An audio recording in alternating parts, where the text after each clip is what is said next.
everyone, this is Jennifer Ferraduros from the Inclusion Talk Radio. This segment is called Technically the Way to Go, Integrating Technology in the Inclusive Classroom. I want to start this talk by first describing the ideal inclusive classroom, the ultimate goal for all teachers wishing to accommodate all students. The inclusive classroom removes barriers to success in order to provide access to students with exceptionalities, immersing them in an enriching and equitable environment. Now, with the advent of technology, the instruction of students with exceptionalities is only becoming more assisted and differentiated. I want to first discuss the benefits of the use of technology in the inclusive classroom and different types of assistive technologies. I want to also highlight my own experiences in order to show how helpful technology can be. Integrating technology into the inclusive classroom comes with support from one end and reluctance on the other.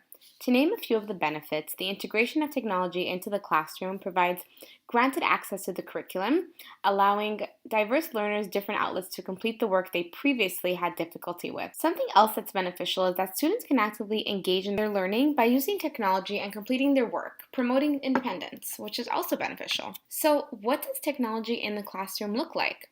The common misconception is that technology is simply computers or tablets.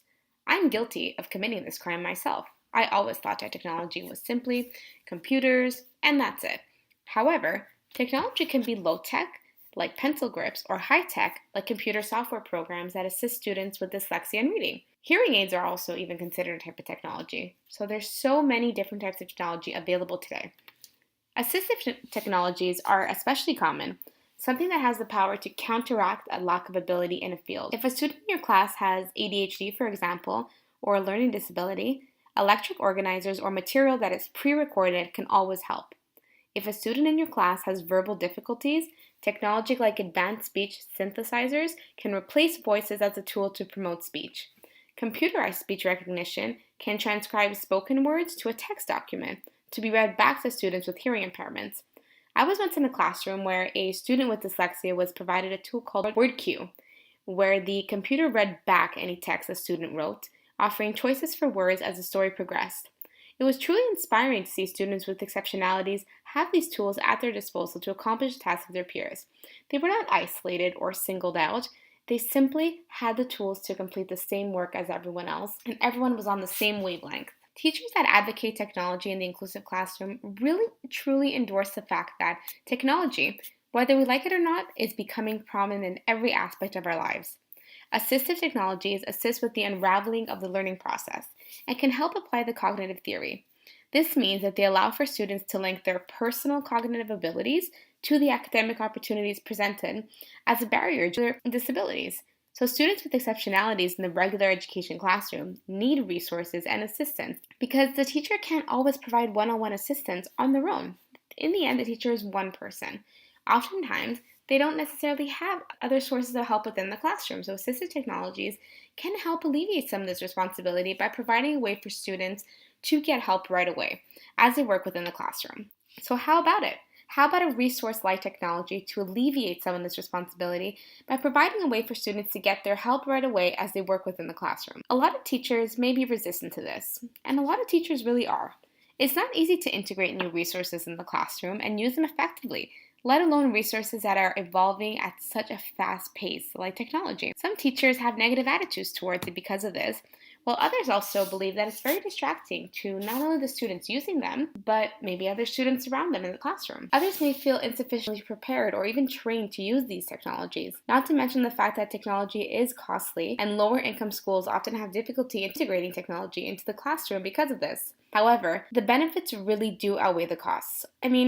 Students will be growing as learners in an environment that fosters success. It is motivating, it is rapidly communicating, and it's cooperative learning. And what's really great is that by giving students assistive tools, they free up the mental faculties that would have been previously spent on trying to do the work. Oftentimes, students with disabilities or exceptionalities spend so much time just trying to work that they're using up all these mental faculties that they could be using trying to process the work at hand. So picture this, a class where all students are working on an engaging task and no one student with exceptionalities feels like they're struggling because They have the resources, specifically in this case, the technological resources, to help them. Why not make this a reality? So the catch here is that technology in the classroom is not as simple as giving a student with dysgraphia, for example, a computerized program to help them write their reading response. You really need to assess all your students individually and match the resources you're giving them to their areas of struggle in order to promote success. In my opinion, though, isn't this our job as teachers anyways? We need to know our students' strengths and weaknesses. We need to treat every student as an individual because no two students are the same. You can be teaching two students the same material and they will have two different ways of approaching the material. They could have different learning styles. There are so many differences that exist within the classroom.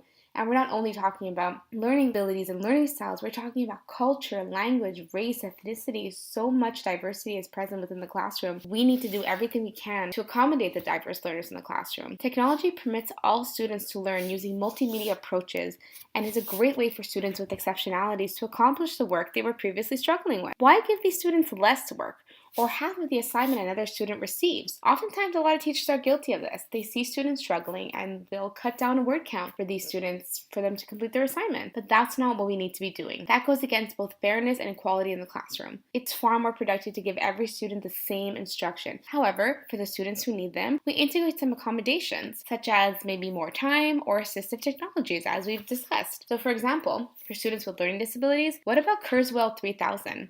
Which is an assistive technology providing text-to-speech, or Dragon Naturally Speaking, another assistive technology providing speech-to-text. Anyways, to wrap up, I really wanted to shed light on the role and advantages of technology in the inclusive classroom, since I have seen firsthand in multiple instances how this is nothing but helpful for students. Technology is not a burden, but a blessing for all teachers as it makes the classroom dynamic, resourceful, and collaborative. Thanks for listening. Until next time on The Inclusive Talk.